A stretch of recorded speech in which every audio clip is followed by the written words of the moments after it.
জি বস। তুই কি এই কয়টা জার ভরতে পুরো রাত পার করবি? এই যে বস হয়ে গেছে, অল্প কয়টা আছে। দাদি কর। এই যে বস, আমরা যে ভেজাল পানি বেরা মানুষের লগে 2 নাম্বার করতেছে, এটা কি ঠিক হইতাছে? খালি পাকনা পাকনা কথা। এই বেটা ওই পানির আবার ভেজাল 2 নাম্বার কি? ভেজাল 2 নাম্বার কি? পানি তো ক্লিয়ার, ফকফকা, বুঝছ না? যত ভরবি তত লাভ, বুঝছস না? খালি জার ভর, জার ভর। আর হন, হয়ে গেলে কাম তুই গোডাউনের মধ্যে বইরা তালা দিয়ে চলে যাস গা। আমি যাই গা, তার ভাবির শরীরটা বেশি ভালো না, একটু জ্বর জ্বর। তাড়াতাড়ি করিস হ্যাঁ?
দেখে বাপের কাছে গেছিস কেন? হ্যাঁ হ্যাঁ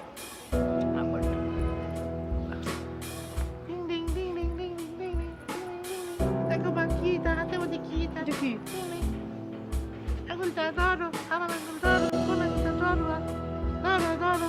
ধর এই আমার ক্যামেরা ঠিক আছে ওই সিরি দাও তুমি দাও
হন, প্রথমে রফিকের দোকানে যাবি, ওখানে নতুন 3টা জার দিবি, আর পুরান খালি 7টা জার উঠাবি, গুইনা গুইনা উঠাবি কিন্তু। এরপর শুভকে বাইতে যাবি, ওর মায়ের দ্বারে আগের 2টা টাকা পামু, ওই টাকাটা লবি, ঠিক আছে? আর কেউ কিছু কইলে এরকম ভ্যান্দামেরা খারাপ থাকলে হইব না কিন্তু, ঠাস ঠাস কথা জবাব দিতে হইব।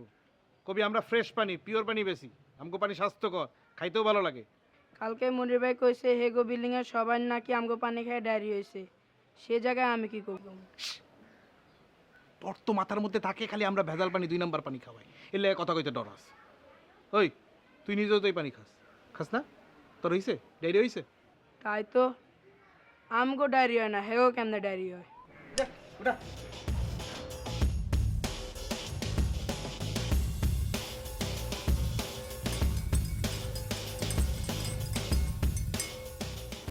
বল, তোমার দোকানটা একটু মডার্ন করো মিয়া। কি হাবিব মিয়া, খবর কি? আসসালামু আলাইকুম। ভালো, আপনি কি খবর? এই তো কোনোরকম চলতেছে। তো তোমার ব্যবসার খবর কি? আমার ব্যবসা ভালোই। শুনলাম আপনি নাকি নতুন ফিল্টার মেশিন বসাইছেন? হ, কিনলাম। দাম তো আর তত বেশি না, তাই ভাবলাম মানুষের ঠকায় কি লাভ, একটা মেশিন কিনাই ফেলাই। তুমিও তো ইচ্ছা করলে এটা কিনতে পারো, দাম কিন্তু বেশি না। কেন? ফ্যাক্টরির পানিতে সমস্যা কি? ফ্যাক্টরির পানি তো ভালোই। ভালো, তুমি নিজেও তো জানো হাবিব মিয়া, ফ্যাক্টরির পানি কি পানি আইন না মানুষের খাওয়াও। তুমি নিজে কিন্তু আমার চেয়ে খুব ভালো জানো। দেখেন রমজান ভাই, আপনি সিনিয়র ভাই, তাই আমি আপনাকে সম্মান করি। কিন্তু আপনি আমার ব্যবসার জায়গায় এভাবে উল্টাপাল্টা কি বলেন? হ্যাঁ, ফ্যাক্টরি পার্টিতে সমস্যা কি? ট্রাকে করে মাল পাঠায় দেয়, আমি ওটা ভ্যানে ভ্যানে যেখানে যেখানে সাপ্লাই দেওয়ার দেই। তা আপনি এগুলো কি উল্টাপাল্টা কথা বলেন? হাবিব মিয়া, তুমি নিজেও জানো কি আইন না কি খাওয়া মাইছেরে। সত্যি কথাটা কইলে তোমরা খেপে উঠো। আরে মাইছেরে ঠকায় লাভ কি? একটা মেশিনের দাম তো আর বেশি না।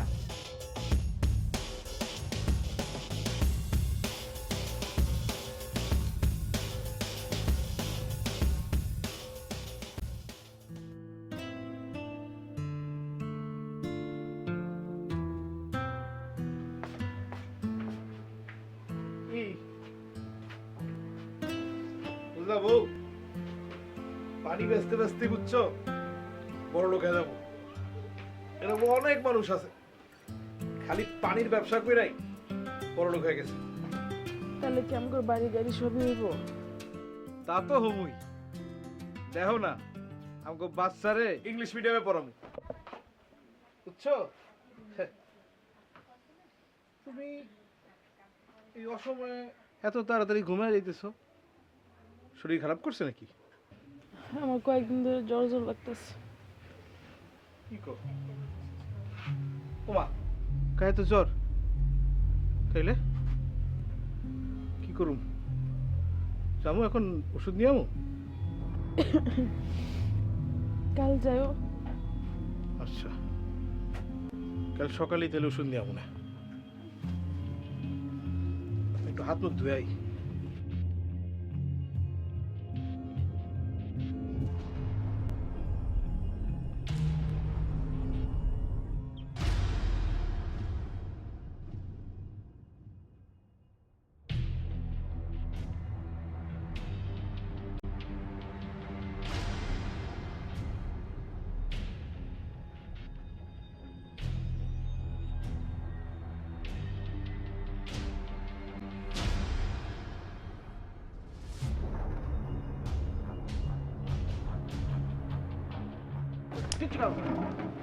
আসসালামু আলাইকুম ভাই। ওয়ালাইকুম আসসালাম। ভালো আর থাকতে দিলা কই? 2 নাম্বার পানি খাওয়া বিল্ডিং এর সবাইরে অসুস্থ বানায় ফেলাইছো, আবার জিজ্ঞাসা করতেছো ভালো আছি নাকি? আমার পানি কি কোন না কোন? আমার পানি 2 নাম্বার? অসম্ভব ভাই, এটা হইতেই পারে না ভাই। এই আমার পানি 2 নাম্বার? না বস, এটা হইতে পারে না বস, অসম্ভব। পুরাপুরি ভেজাল পানি খাওয়াইছো, পুরা বিল্ডিং এর সবাই অসুস্থ বানাইছো, ডাক্তার বলছে সব পানি বাহিত রোগ। ভাই মনে হয় ঝামেলা হইছে, কোনো মানে কোনো একটা ভুলভাল হইছে ভাই। তোর পানিতে ভেজাল, তোর ব্যবসায় ভেজাল, তোর মধ্যে ভেজাল, তোর সবকিছুর মধ্যে ভেজাল। ব্যবসা যদি ঠিক মতো করতে পারস করবি, না যদি করতে পারস সবগুলোই বাইর করে দিব ঘরে দিবা।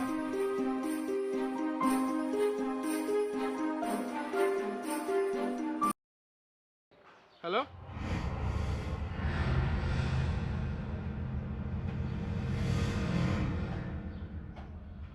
আমি আসতেছি, আমি আইতেছি।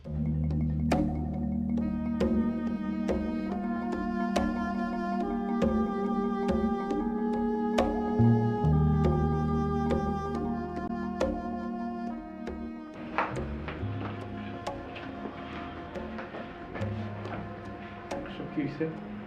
আপনার স্ত্রীর গর্ভাবস্থায় টাইফয়েড আক্রান্ত ছিল।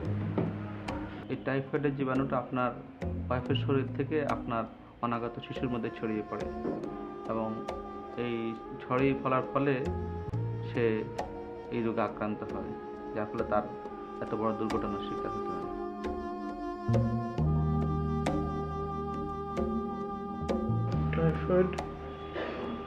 টাইফয়েডের জীবাণু কেমনে ছড়ায়? যদি পানিটা সঠিকভাবে ফুটানো না হয়, অথবা যে বোতলজাত পানি খাই আমরা, অথবা পানির যে সব উৎস থেকে আমরা সংগ্রহ করি, ওখানে যদি পানিটাকে সঠিকভাবে বিশুদ্ধ করা না হয়, তাহলে ওটার মধ্যে শুধু টাইফয়েড না, অন্যান্য জীবাণু থাকতে পারে। আর টাইফয়েড জ্বর প্রেগনেন্সি অবস্থা হওয়া অত্যন্ত ভয়াবহ, জটিল, যার ফলে অনাগত শিশুর এই ধরনের দুর্ঘটনা ঘটে থাকে।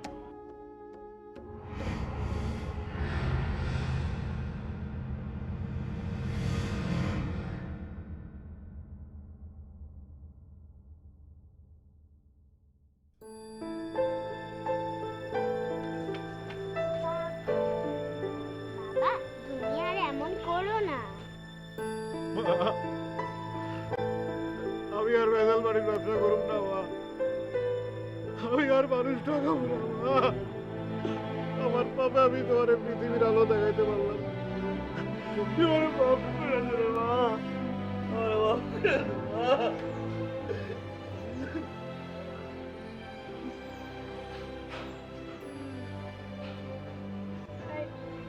কি হয়েছে তোমার? হ্যাঁ, আমার দোষে এমন হয়েছে। আমি মানুষের অনেক বড় ক্ষতি করছি, এর লাগে আজ আমার এত বড় ক্ষতি হইল। আমি দোষী না, আমি দোষী। তুমি দোষী হইবা কেন? তুমি কি করছো? সবাই তো এভাবেই ব্যবসা করতেছে। না আমি না, না 2টা টাকা লাভের আশায় আমি আমার বাচ্চারা পৃথিবীর মুখ দেখাইতে পারি নাই। এই ব্যবসা আমি আর করুম না, এই ব্যবসায় আমি আর নাই মা। তাহলে আমরা খামু কি? চলবো কেমনে? যা হয় খামু, যেমন হয় চলুম, কিন্তু এই ব্যবসা আমি করুম না। শুধু এইটুকু লাভের আশায় আমি মানুষের পানির বদলে বিষ খাওয়াইছি মিনা, বিষ খাওয়াইছি। সবাই তো একই কাম করতেছে, সারা দেশ জুড়ে তো ভেজাল। আমগো এসব নিয়ে চিন্তা করলে চলবো? না মিনা, আমার দোষে, আমার পাপে আমি বাচ্চারা পৃথিবীর মুখ দেখাইতে পারি নাই। তুমি তাহলে এখন কি করবা ভাবছো কিছু? একটা ফিল্টার মেশিন কিনুম, 20,000 টাকা দাম। আমি একজনের থেকে 15,000 টাকা ধার নিছি। আর শোনো, আমার কাছে কিছু জমানো টাকা আছে, তুমি তাহলে লাগলো এগুলো নিয়ে যাও।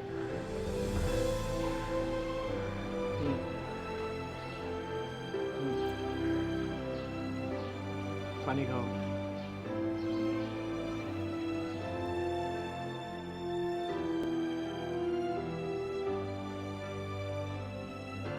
যে অন্যের জন্য খাত খনন করে সে তাহার মধ্যে পতিত হইবে, যে অন্যের জন্য পাথর গড়াইয়া দেয় তাহারই উপরে তাহা ফিরিয়া আসিবে।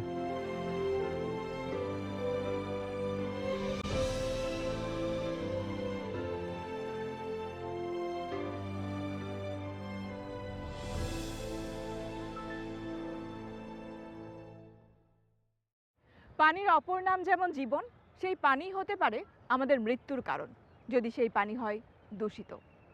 বাংলাদেশ হচ্ছে সেই দেশ যেখানে প্রকৃতি আমাদের জন্য তৈরি করে রেখেছে সুপেয় পানির এক বিশাল ভাণ্ডার। নিজেদের ক্ষুদ্র ব্যক্তি স্বার্থ আর অতি মুনাফাখোরী অনৈতিক মন মানসিকতার কারণে দূষিত পানি বা অস্বাস্থ্যকর পানি কত জীবনকে বিপন্ন করে তুলছে, অনেকটা না জেনে শুনে অন্যকে বিষ পানে বাধ্য করছে, নিজের অজান্তেই নিজেকে, নিজের পরিবারকে এবং দেশের মানুষকে মৃত্যুর দিকে ঠেলে দিচ্ছে। একটি সূত্র থেকে জানা যায় যে সারা বিশ্বে প্রতিদিন প্রায় 14,000 মানুষ মারা যায় দূষিত পানির কারণে। দূষিত পানির কারণে হতে পারে ডায়রিয়া, কলেরা এবং জন্ডিসের মতো ভয়াবহ রোগ। এক্ষেত্রে বাংলাদেশের অবস্থা আরও বেশি আশঙ্কাজনক। পত্রিকায় প্রায়ই দেখা যায় দূষিত পানি পান করার কারণে অসংখ্য শিশু হসপিটালে ভর্তি হয় এবং মারাও যায় অনেকে। চলুন দেখা যাক বিশেষজ্ঞরা কি বলেন। জলই জীবন, জলই মরণ, এই কথাটি অত্যন্ত সত্যি কথা। আমরা জল বা পানি বিনা একদিনও চলতে পারি না, কিন্তু সেই পানিতে যদি প্রচুর পরিমাণ অন্যান্য দূষিত পদার্থ থাকে তাহলে সেই পানি পান করলে মানুষের নানান ধরনের রোগ অসুখ বিসুখ হবে। যেমন যদি আপনি যে পানিটা আপনি খাচ্ছেন সেই পানিটা যদি দূষিত হয় তাহলে ডায়রিয়া, আমাশা, টাইফয়েড সহ নানান ধরনের পেটের রোগ হয়। এবং এই বাংলাদেশে যে পরিমাণ শিশু মারা যায় তার একটা বেশিরভাগ অংশ, প্রায় 1/3 মারা যায় হচ্ছে ডায়রিয়াতে। তো সেক্ষেত্রে আমাদের যেটা মূল বিষয় যে আমাদের সচেতনতাটা একটা বড় বিষয়, যে আমাদের সবসময় চিন্তা করা উচিত যে আমরা কি পানিটা খাচ্ছি এবং সেই পানিটা কতটুকু ছাড়া পানি খাচ্ছি, যেটা পিওর পানি বা আমরা যেটাকে বলি সেফ ড্রিঙ্কিং ওয়াটার, সেটা কতটুকু সেফ।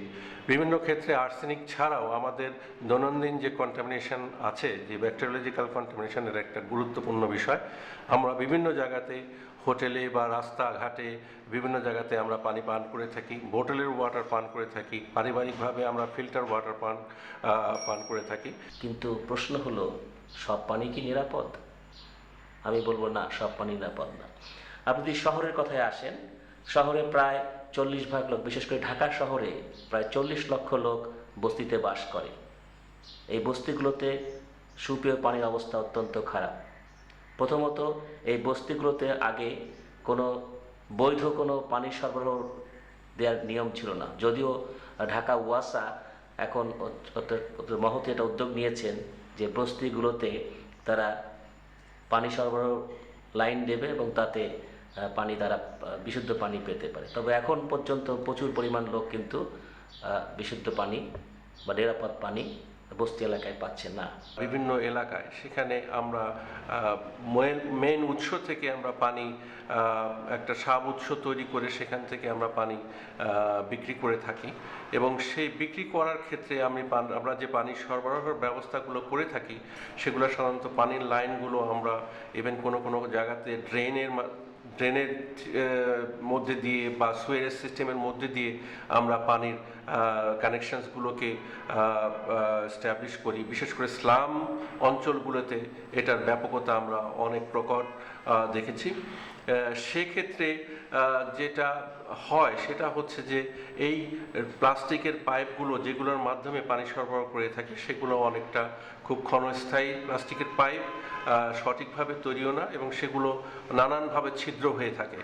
সেই জন্যে আমি এই ধরনের ব্যবসার সাথে যারা জড়িত তাদের কাছে আমি অনুরোধ করতে চাই যে আপনারা সস্তা মুনাফার জন্যে এই ধরনের ব্যবসায় জড়িত না হয়ে যদি আমরা অন্য কোনো কাজ করতে পারি তাতে আমরা সমাজকে একটা বড় কিছু উপহার দিতে পারি এবং সেক্ষেত্রে এই লক্ষ লক্ষ শিশুরা তাদের জীবনের যে পানিবাহিত রোগে তারা প্রতিনিয়ত ভুগে থাকে এবং অনেকে যে মৃত্যুর মুখে পতিত হয় সেখান থেকে তাদেরকে আমরা রক্ষা করতে পারি। আপনারা জেনে খুশি হবেন বাংলাদেশ এই মুহূর্তে শতকরা 85 ভাগ লোকের কাছে নিরাপদ পানি পৌঁছাতে পেরেছে, যা এমডিজি লক্ষ্যমাত্রা অর্জন করেছে।